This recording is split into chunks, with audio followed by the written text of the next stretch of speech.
E eu convido você para agora ficar com o teu coração bem como uma terra fértil, né? Bem preparado para receber a divina semente, tá?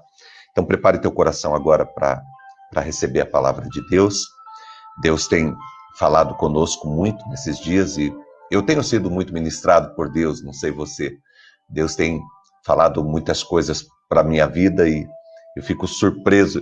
Eu sempre faço assim, eu faço o programa aqui, eu ministro.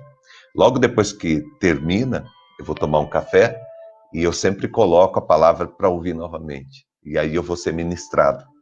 E eu me coloco na posição de ser ministrado. Porque eu entendo que eu preciso dessa palavra também. Eu também quero receber a palavra de Deus na minha vida. Eu também quero ser transformado. Eu também estou no processo de cura. Eu também tenho áreas da minha vida que precisam ser reconstruídas, assim como você. E assim como você, eu também creio nessa palavra e eu sei que essa palavra é poderosa para transformar a minha vida e o meu caminho. Assim como essa palavra, ela é poderosa para transformar a tua vida e o teu caminho.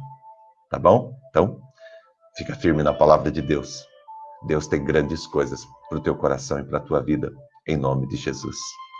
Nós temos vivido 52 dias de reconstrução e esse tempo tem sido um tempo poderoso. Eu creio que a obra de Deus é uma obra de reconstrução da nossa vida, né? A obra de Deus, ela tem dois momentos: a construção e a reconstrução. A construção e a reconstrução. E alguém pode dizer assim, bom, então quando Deus construiu, Deus não foi perfeito, porque o que Deus construiu estragou. Muitas pessoas, eu já ouvi alguém falar isso, falou, se Deus fosse perfeito, Deus teria feito algo que não iria estragar, né? Porque o ser humano estragou. Então Deus fez o ser humano e ele não acreditou, ele desobedeceu e ele trouxe problemas. Ele estragou a obra de Deus. Então, se Deus fosse poderoso mesmo, Deus tinha feito uma obra que não estragava. Porque Deus é perfeito. Deus fez uma obra perfeita.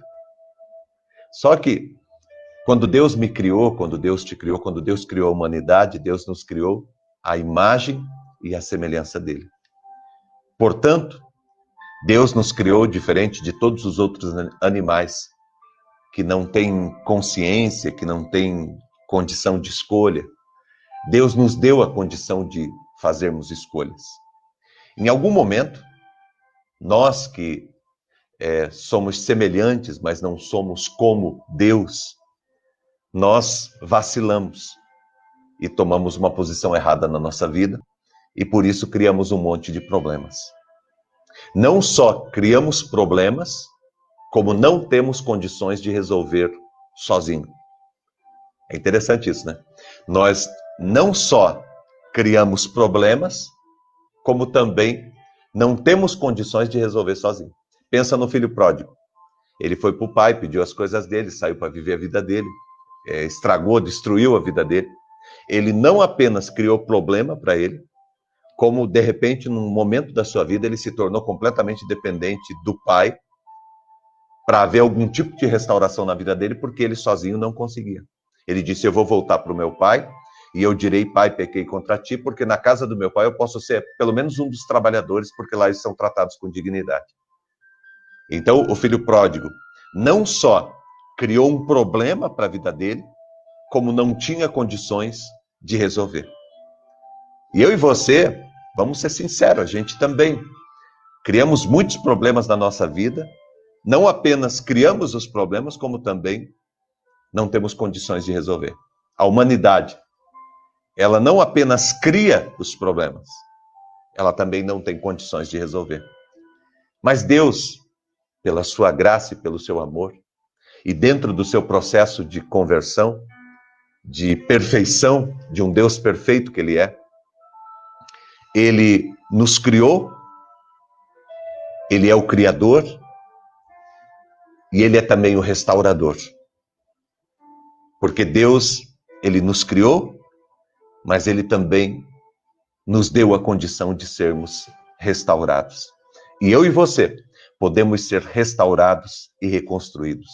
Quando a gente olha para Jerusalém no Antigo Testamento, Jerusalém representa cada um de nós. Cada um de nós. Nós somos a Jerusalém de Deus. Você é a Jerusalém de Deus. O lugar da habitação do divino. O Espírito Santo de Deus habita em você. Ou deseja habitar em você. Está apenas esperando um convite de você dizer: Jesus, eu te recebo como Senhor da minha vida. Espírito Santo, eu peço que o Senhor venha morar, habitar em mim. Se você ainda não fez essa oração, faça. Entrega a tua vida e teu coração para Jesus e convida o Espírito Santo para vir fazer morada em você. Tá bom? Vamos para a palavra que Deus tem aqui. Nós já começamos, a palavra já está acontecendo. Mas eu quero aqui nessa manhã trazer o estudo desse dia, do 19º dia. E hoje a gente vai estar falando sobre o capítulo 4. Saímos do capítulo 3, estamos entrando no capítulo 4. Mas eu quero começar com uma lembrança aqui. Neemias, ele é muito interessante, né? É uma pessoa para ser estudada, é um exemplo, um modelo de alguém que reconstruiu. E se nós estamos num tempo de reconstrução, Neemias é uma das melhores pessoas para a gente olhar, né? Neemias, ele escutou, né? Ele escutou o que estava acontecendo, ele sentiu o que estava acontecendo, aí ele orou sobre o que estava acontecendo, a destruição de Jerusalém. Ele tomou uma decisão sobre o que estava acontecendo. Olha só. Aí ele planejou sobre o que estava acontecendo, como que ele poderia resolver. E ele começou a agir. Ele começou a agir. Aí, quando ele chega em Jerusalém, ele verifica. 3 dias ele vai caminhar, fica lá por 3 dias, depois ele vai caminhar, olhar os muros, ver todo o estrago. Aí, depois que ele verifica tudo, ele contagia as pessoas para reconstruir. Ele contagia as pessoas para que se levantem, para que o ajudem a reconstruir. Aí, aparecem alguns primeiros sinais dos inimigos e ele fica firme, ele fica em pé, ele fica absoluto. Muito interessante. E ele faz um mutirão. Capítulo 3 é um mutirão.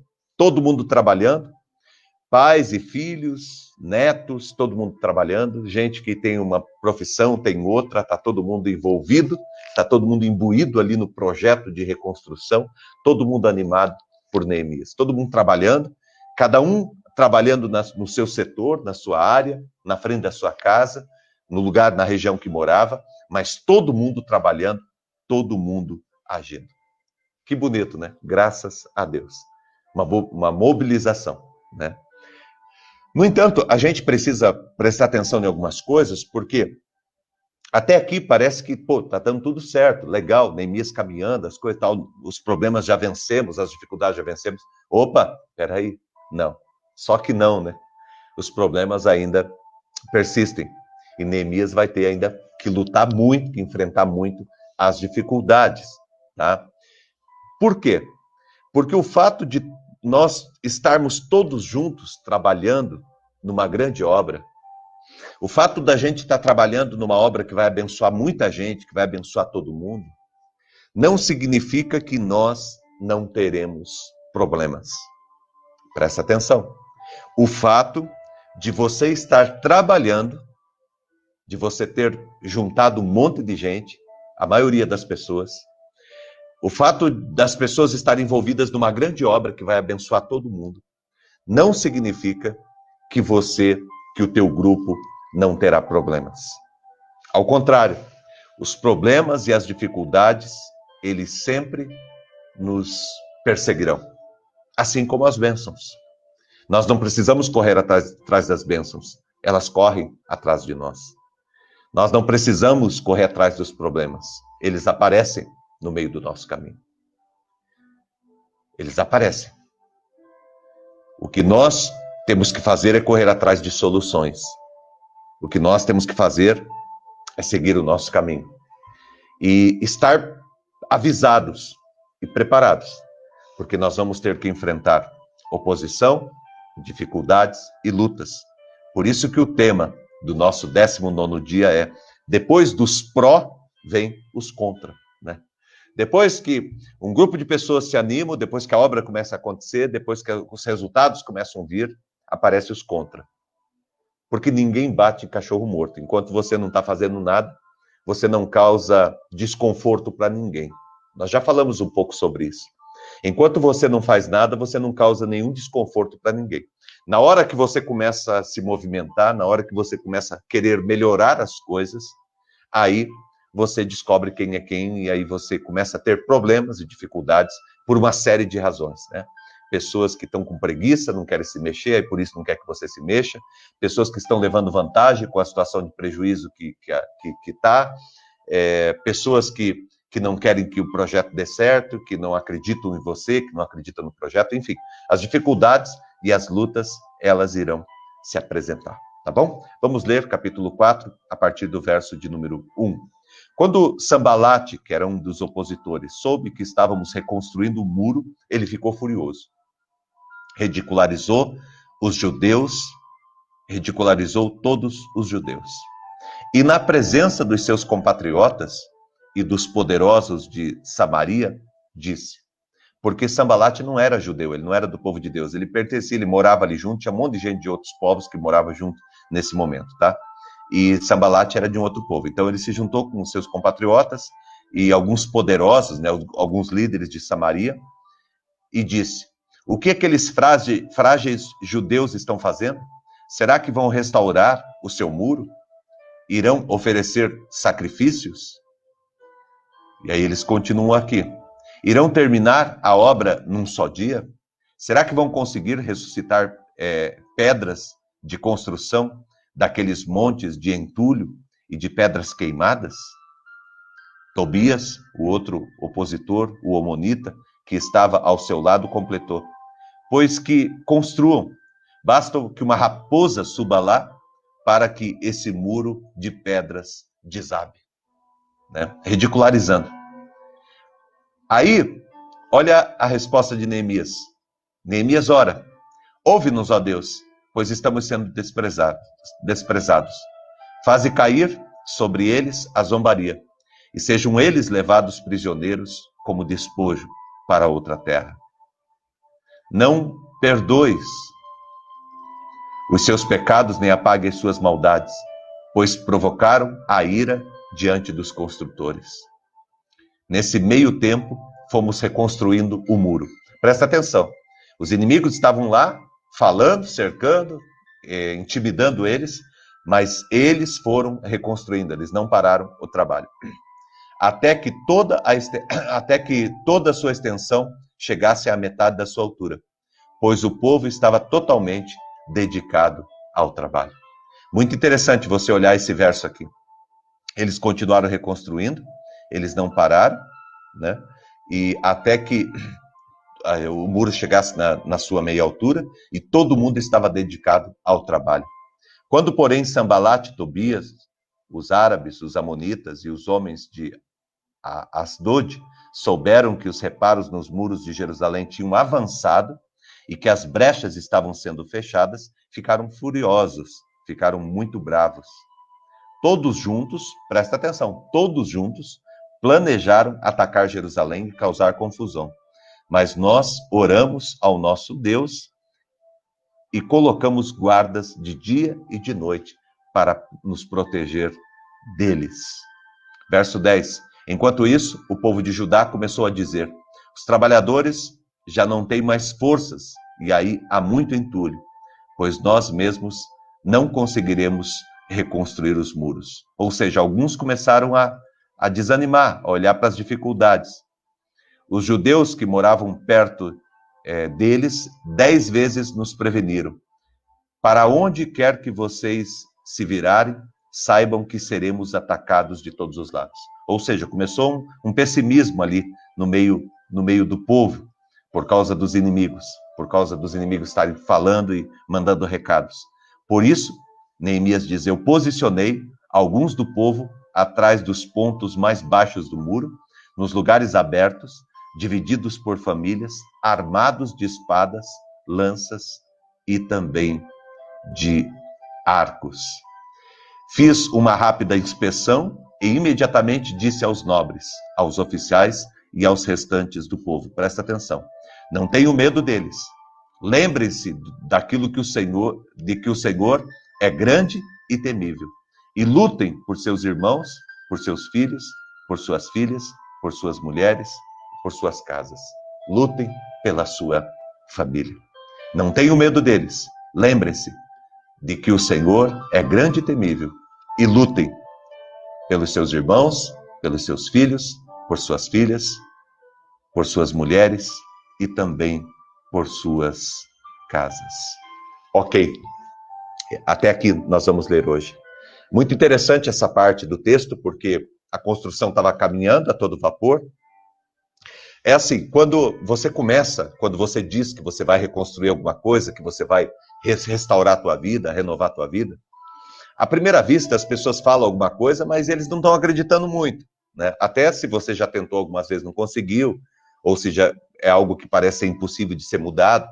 Então, quando você fala que você vai mudar, que você vai reconstruir a tua vida, ou que você vai reconstruir tua família, ou que você vai reconstruir tua vida profissional, tua vida financeira, tem pessoas que estão ao teu lado que eles podem até te criticar, podem até se levantar contra você, mas eles não acreditam muito que você vai fazer, não acreditam. E aí, beleza, fica tudo bem, eles aquietam, fala, critica, depois ficam quietos. Só que daí você começa a trabalhar e as coisas começam a acontecer.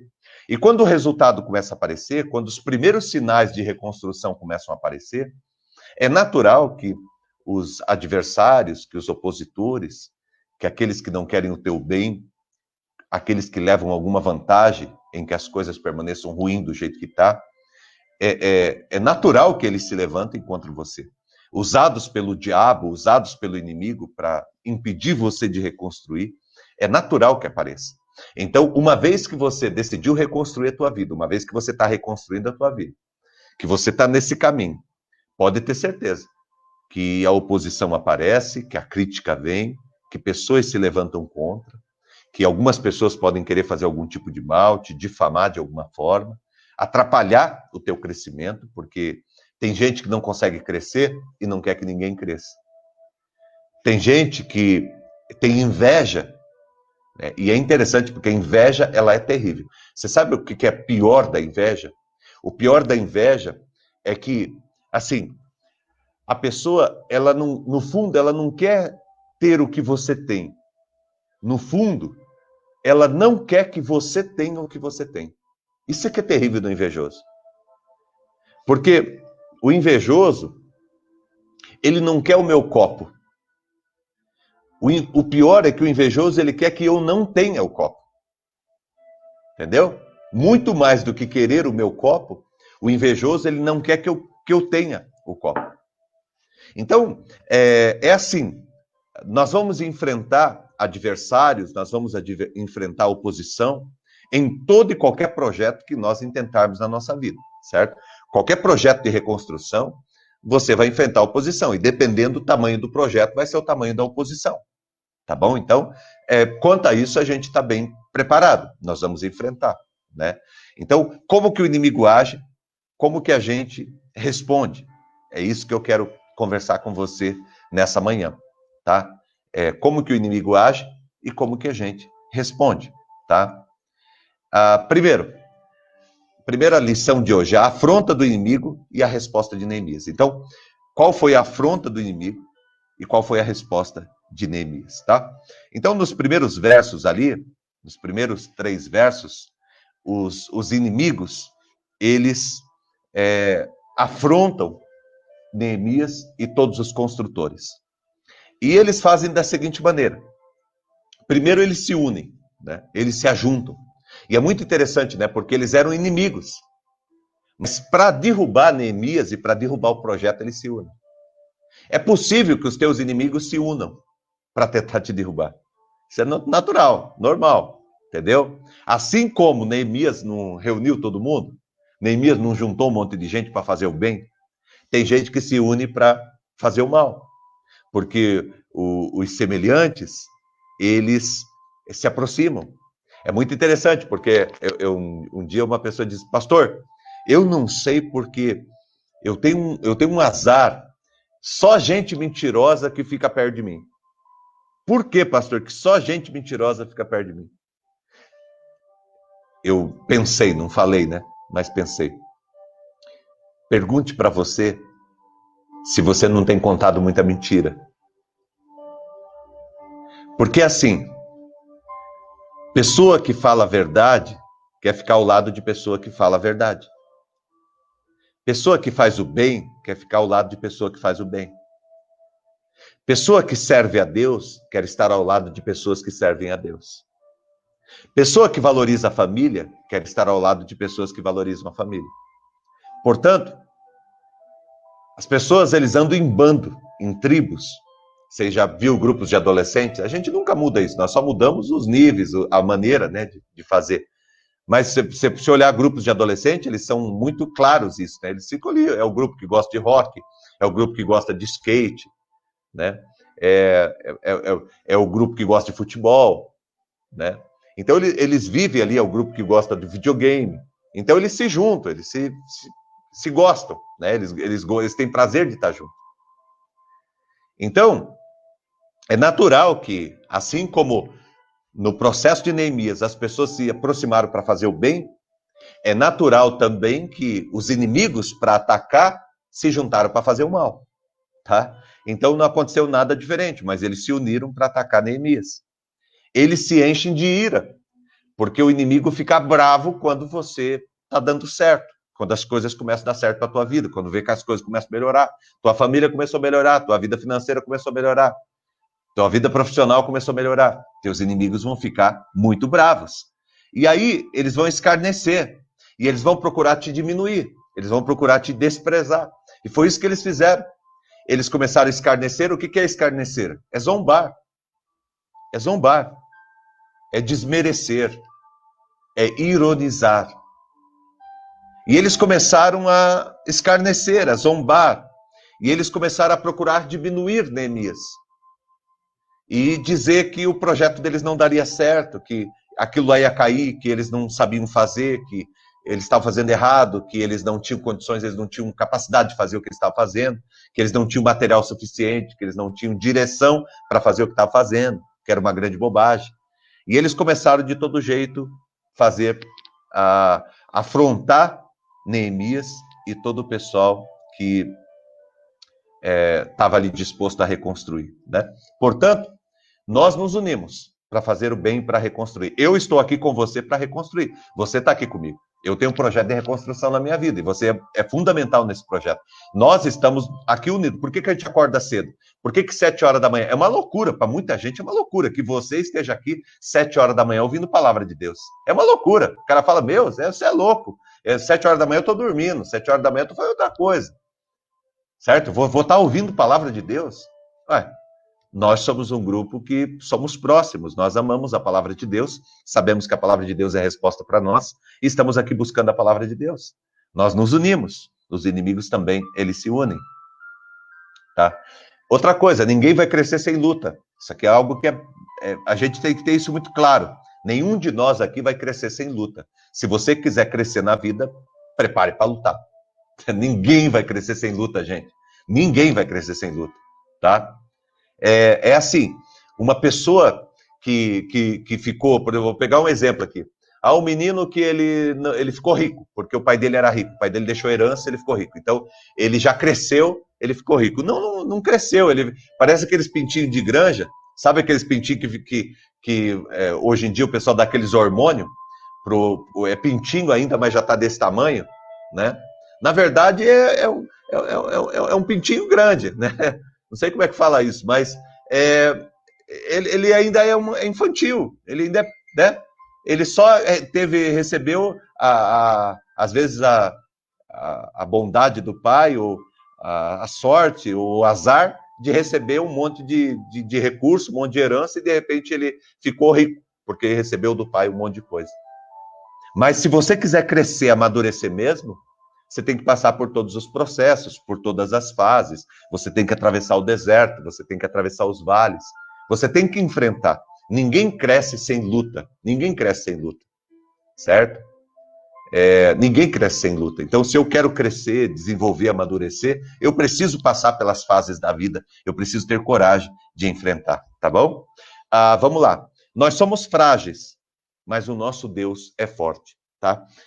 Porque uma das coisas que os inimigos falaram aqui, e eles tinham razão quando falavam para Neemias, vocês não podem, vocês não conseguem, vocês são fracos. Tá, tudo bem, vocês estão certos. Só que vocês estão esquecendo que nós não estamos aqui em nosso nome. Nós estamos aqui em nome de Deus. Pode ser que alguém chega para você e diz, você é fraco, você não consegue, você é impossível você conseguir, é impossível você chegar lá, você não tem condições. E aí você vai dizer para a pessoa, beleza, você está certo, é isso mesmo, é até pior do que você está falando. É até pior do que você está falando. Só que você está esquecendo um detalhe. Que Deus é que me chamou. Que Deus é que está à frente desse projeto. E que Deus é que está me sustentando. Você esqueceu de um detalhe. Eu estou em Cristo. Eu estou encapsulado. Eu estou encapsulado. Eu estou em Cristo. Eu estou em Cristo. E porque eu estou em Cristo, eu sou uma nova criatura. E porque eu estou em Cristo, eu posso. É isso que Paulo vai dizer lá em Filipenses 4:13. Quando ele escreve para a igreja de Filipe, ele diz o seguinte: eu posso todas as coisas naquele que me fortalece. Eu posso todas as coisas naquele que me fortalece. Eu só posso porque ele me fortalece. É porque ele me fortalece que eu posso. Você está me entendendo? Então os inimigos esquecem desse detalhe, ou tentam nos fazer esquecer. Porque na verdade, os inimigos tentam fazer você esquecer de que Deus está com você nesse projeto. E de que é Deus que vai te transformar numa pessoa vitoriosa e vencedora. É Deus que irá transformar você num homem vitorioso, numa mulher vitoriosa. Portanto, você não precisa temer as artimanhas, as ciladas, a astúcia, o levante do inimigo contra a tua vida, contra a tua casa ou contra a tua família. Que vai ter luta? Sem dúvida. Que o inimigo vai se unir para tentar nos derrubar? Sem dúvida. Que se o meu projeto de reconstrução é grande, a minha luta vai ser grande? Não tenho dúvida nenhuma disso. Não vou desanimar por causa disso. E já teve um monte de gente que apareceu para mim e falou assim, pastor, depois que eu comecei a servir a Deus, parece que tudo piorou. Piora mesmo.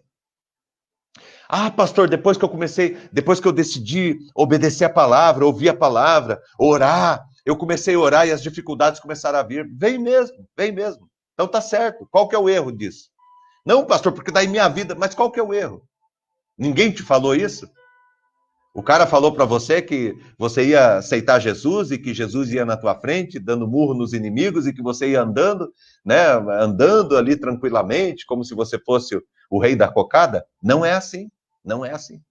É nós que vamos lutar. Ele vai estar nas nossas mãos, ele vai estar nos nossos pés, ele vai estar na nossa cabeça, ele vai estar na nossa alma. Mas nós vamos lutar. O Senhor nos dará a vitória. Quando Davi foi lutar com o gigante, ele deixou bem claro para o gigante que tentou de todo jeito fazer com que ele olhasse para ele. Golias falava, você não está vendo o exército de Israel com medo de mim aí? Todo mundo preparado para a guerra, preparado para a luta, mas com medo de mim? E você, um pirralho, um pastorzinho de ovelha, um menino que está cheirando cocô de ovelha, você vai querer lutar contra mim? Eu vou te humilhar, olhe para você, olhe para quem você é. O tempo todo Golias ficou tentando fazer Davi olhar para quem ele era. Davi já sabia quem ele era. Davi sabia tanto quem ele era, que quando ele respondeu para o gigante Golias, ele falou o seguinte, eu vou contra ti, em o nome do Senhor dos Exércitos. Porque não é eu que você está afrontando, é o nosso Deus. E hoje mesmo o Senhor te entregará em minhas mãos.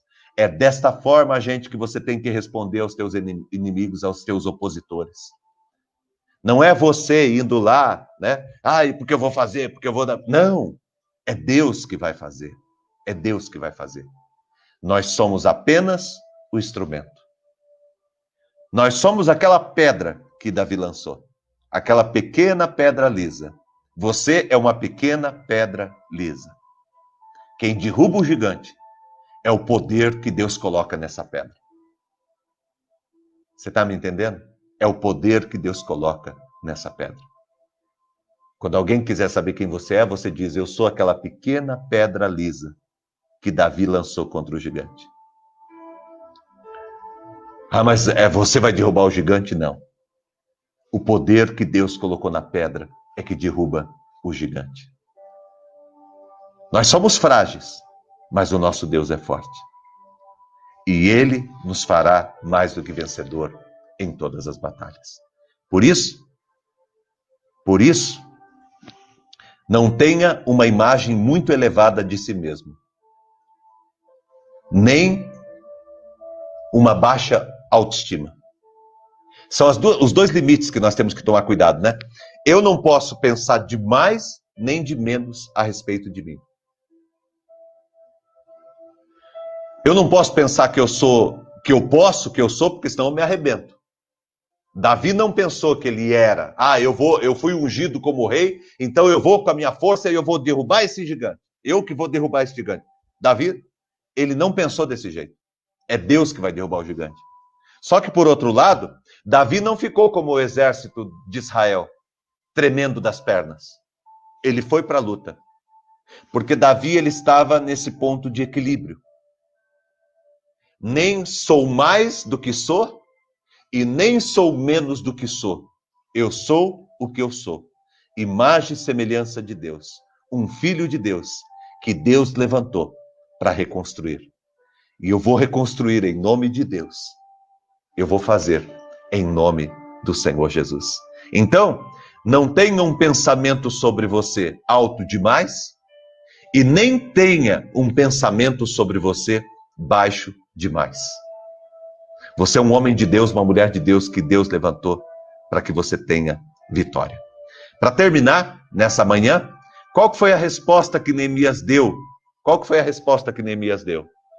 Nos versos 4 e 5, Neemias responde à afronta, porque ele foi afrontado. Os inimigos se uniram, os inimigos se iraram contra ele, os inimigos começaram a zombar, começaram a querer fazer com que eles se diminuíssem, com que eles começassem a pensar de que eles não podiam. Qual foi a resposta que Neemias deu? Oração e trabalho. Oração e trabalho. Qual que é a resposta que você tem que dar para os seus opositores? Não é ficar respondendo pelo Facebook, não, gente. Não é ficar respondendo pelo Instagram, não. Não é ficar respondendo pelo WhatsApp. Não perca tempo com isso. Isso é estratégia do diabo para fazer você perder tempo, para te ridicularizar em rede social, em espaço público. Se alguém falou alguma coisa de você, expôs você, fez alguma coisa, deixa essa pessoa para lá. Não perca tempo, não. Não responda. Não perca tempo com isso, gente. Não se rebaixe. Não chegue a esse nível. Se alguém falou mal de mim, alguém não sei o que lá, alguém não sei o que lá. Você tem um advogado. O teu advogado se chama Jesus Cristo. Jesus Cristo é o teu advogado. Você tem um intercessor, o Espírito Santo de Deus. O melhor advogado é o Senhor Jesus Cristo. E o melhor intercessor é o Espírito Santo de Deus. E eles estão trabalhando em teu favor. E o Senhor defenderá a tua causa. Então, não perca tempo. Não perca tempo com quem se levanta para falar de você, com quem se levanta para te criticar, para tentar te desmontar. Não perca tempo. Não perca tempo.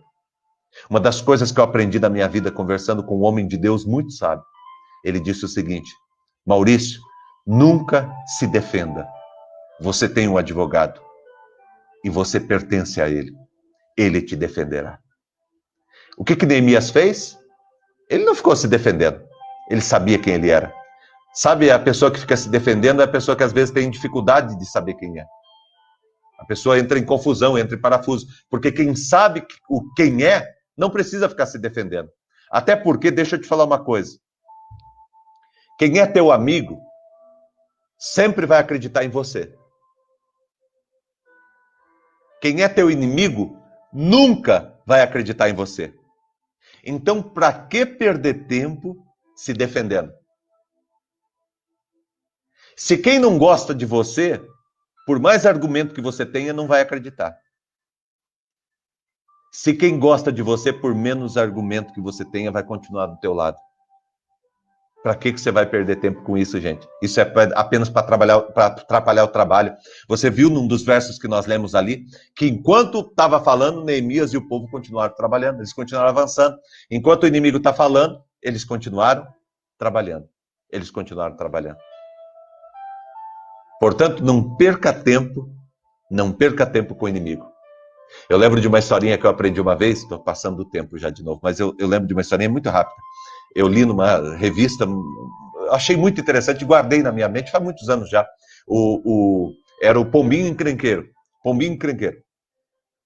E é um homem que conta uma experiência, na verdade, ele estava em Londres. Londres tem umas praças lá que tem bastante pombos, assim, bastante pombos. As pessoas vão lá andar na praça e jogam pipoca, as coisas para os pombos comer. E um senhor, ele chegou com um pacote de pipoca, se assentou num banco que tinha lá, aquele lugar tradicional, antigo, e ele começou a jogar pipoca. E alguém estava olhando, e a pessoa que estava olhando é que conta essa história. A pessoa ficou observando. Esse homem começou a jogar, pegava um maço de pipoca e jogava. E os pombinhos vinham, pegavam. E no meio desses pombinhos, tinha uns 20, 30 pombinhos ali, no meio desses pombinhos tinha um pombinho encrenqueiro. Ele ficava cutucando a cabeça dos outros. Os outros iam lá comendo a pipoca e ele pá, pá, pá na cabeça, sabe? Parecia um pica-pau. Pá, pá, pá na cabeça, pá, pá, pá na cabeça do outro. Pá, pá, pá na cabeça do outro. E os outros meio que saíam de lado, continuavam comendo, se afastava dele.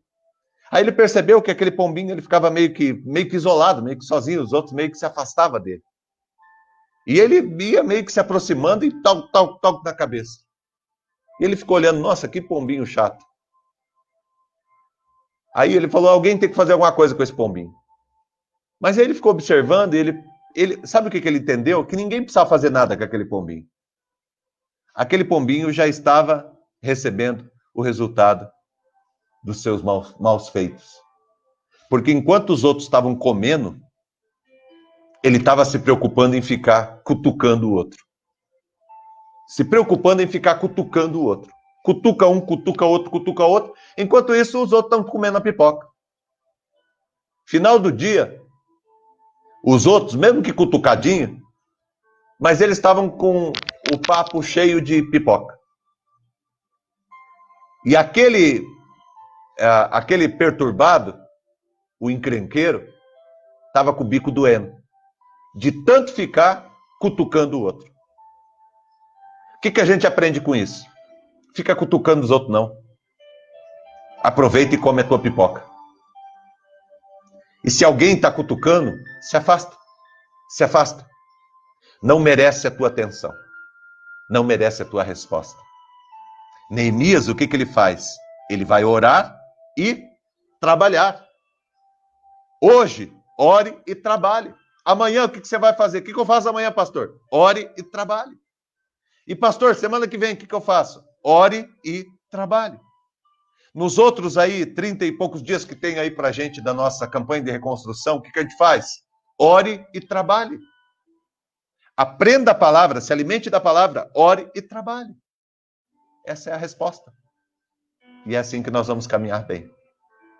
Que Deus abençoe muito o teu dia e a tua vida, em nome de Jesus. Tá bom? Quero orar por você, quero orar com você agora. Quero colocar também os pedidos diante de Deus nessa manhã. Eu creio que Deus está cuidando muito do nosso coração e da nossa vida nesse dia. Obrigado, Deus, por essa manhã. Te agradeço pela vida de cada um que está aqui. Te louvo, Deus, porque é um privilégio, uma oportunidade tremenda estar com essas pessoas que eu amo muito, que fazem parte da minha vida e que me ajudam muito aqui na manhã, Pai, nesse projeto de reconstrução da minha vida, na nossa vida, Pai. Eu também quero ser bênção na vida de cada um que está aqui. Eu peço, Deus, a tua bênção de um para com a vida do outro, Senhor. Agora, Pai, todas essas pessoas que estão aqui, Pai, famílias, nós abençoamos uns aos outros em nome de Jesus. De modo, Deus, que nós temos 80, 90, 100 pessoas aqui agora. Nós estamos sendo abençoados 80, 90, 100 vezes. Porque nós agora abençoamos uns aos outros em o nome de Jesus. Abençoamos com a tua paz, com a tua vida, com o teu poder, abençoamos com o teu amor, abençoamos com a tua resposta, abençoamos com a tua cura, abençoamos, Senhor Deus, com o teu renovo, abençoamos com a tua reconstrução, Pai. Abençoe cada um que está aqui, Senhor. Coloca os nossos inimigos no lugar onde eles devem estar, bem longe de nós, Pai. Nós colocamos, Pai, diante do Senhor Jesus Cristo, a nossa causa e todos aqueles que se levantaram contra nós. Nós colocamos nas mãos do nosso Senhor Jesus Cristo. Nós entregamos, Senhor Jesus, nas tuas mãos. O Senhor é o nosso advogado e o Senhor nos defenderá. E como diz a tua palavra, ai daquele que cai nas mãos do Deus vivo. Nós colocamos, Deus, diante do Senhor, todos aqueles que se levantam para atrapalhar ou para querer impedir que nós prossigamos no nosso processo de reconstrução. Abençoe, Deus, em nome de Jesus, a vida de cada um que está aqui. Derrama o teu poder, a tua graça, abençoe esta casa, abençoe essa família, abençoe todos dentro dessa casa, abençoe os que estão indo para o trabalho, aqueles que já estão no trabalho. Abençoe a todos, Deus, nesse dia. Dá um dia muito abençoado, muito cheio da tua graça e do teu poder. Em nome de Jesus, Pai. Um dia de vitória para a vida de todos que estão aqui, em nome de Jesus. Abençoe todos os pedidos de oração, derrame a tua graça e que cada pedido de oração seja uma resposta vinda do céu para abençoar a vida, Senhor Deus, de todos nesta manhã. Em nome de Jesus. Amém e amém. Que o grande amor de Deus, o nosso Pai, a graça do nosso Senhor e do nosso Salvador Jesus Cristo, a unção e as consolações do Espírito Santo de Deus estejam aqui com você e com todo o povo de Deus na terra, hoje e sempre em Cristo Jesus. Amém e amém.